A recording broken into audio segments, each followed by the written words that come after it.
He's been a member of Toastmasters for over 10 years and has been a longtime member of the Mary E. Brown Toastmasters Club. He's the Vice President of Membership for the Dialogue Party Toastmasters, which is District 83, and he currently serves as District 83 Parliamentarian, Pathway Ambassador, and Guide. He's going to be speaking to us today on the theme, The Next Steps in My Toastmasters Journey. The Next Steps in My Toastmasters Journey, Ainsley Reynolds.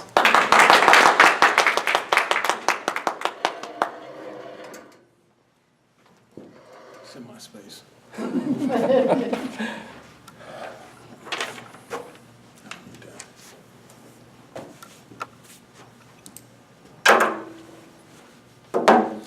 Good afternoon, fellow Toastmasters. Good afternoon. You have any guests? Just always ask, check. I'm kind of upset that I had to follow Pat. That was an amazing speech.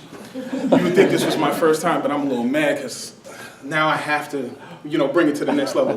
But I'm good. So my name is Ainsley Reynolds. Most of you don't know me because I haven't been here for quite a while, but I started my Toastmasters journey about 10 and a half years ago in this very club when it was just Treasury Toastmasters.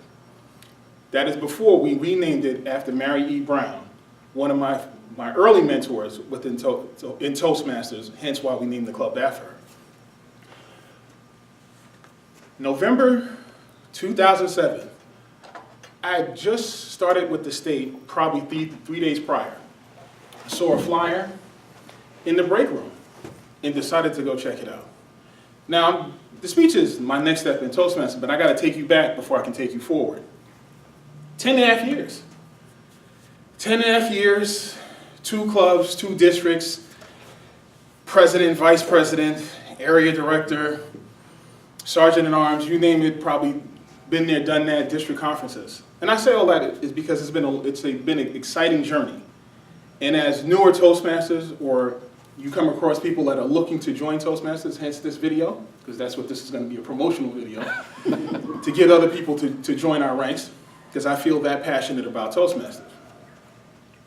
Along the way in Toastmasters, you definitely need your mentors. Like I said, Mary Brown was one of my early mentors, but also that took it to the next level was one of the past district governors, now called district directors, Cynthia Brown, may she rest in peace, again, with just a little bit of wisdom from her, which took me to the next level to become a DTM. Became a DTM back in 2014 after kind of just sitting around in Toastmasters. I would come to the meeting, participate, but not realizing that when you're here, when you participate, it's the next step. As long as you're documenting, as long as you're participating in a particular manner, you don't realize that you're progressing. And then once I had it mapped out, I decided to produce, I decided to pursue the DTM. And when I made that decision, at that particular point, I had about 20 speeches away from being a DTM. And being that I'm kind of tenacious myself, I said I'm going to complete it before the year is over. Now, it was July, and I had 20 speeches. And someone made the mistake, because those that know me, never tell me what I can't do, because that's all it took. Oh, you can't finish that by the end of the year. Oh, I can't? 20 speeches in 4 months, DTM. And then I looked at the person, I said, you were saying? But it inspired that person, because now it became a contest. Like, if he can do it, then I can do it. That person was Peter Mullen, also a DTM from this particular club. So sometimes that competition is a driver. Moving forward, as a Toastmaster, just coming here, you're building on yourself personally, your different traits.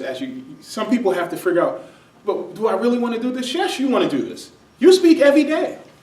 Pick something in your life, your job, like you talked about being a comptroller. You have to talk to many different constituents every single day. It's public speaking. Me, I don't talk to too many people that much, but outside of my work, I talk to people all the time. I was a district director for my fraternity. I ran the state. I had to give many speeches, starting out with a couple of hundred. Then I moved to the national stage, the National Budget and Finance.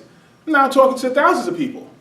So this was very integral to my personal growth. It's all intertwined. And also when I mentor, one of the importance I push out there to these young people is public speaking. You have to figure out what in your life requires public speaking because I guarantee somehow, somewhere, it's there. Now that I'm here to the present, as Desmond had already alluded to, I have many hats because there's something really wrong with me.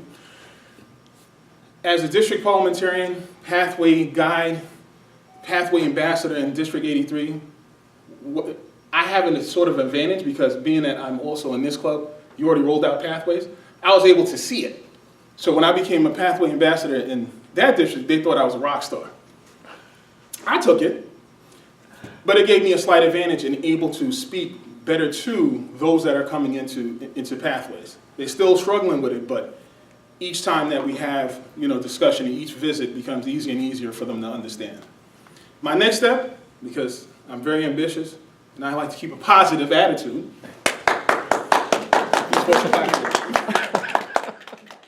I'm pursuing another DTM. I'm actually already halfway there. So somebody could just tell me that I can't do it within the next 2 years, and you guarantee I am going to do it. And then also, because I like 3 is my favorite number, I'm going to pursue a DTM under pathways, just because. And the reason I say that is because I asked someone that had like DTM 17 why they do it. They said because I'm here. I'm always participating. So it's just a natural occurrence of being in the mix with Toastmaster. Thank you very much.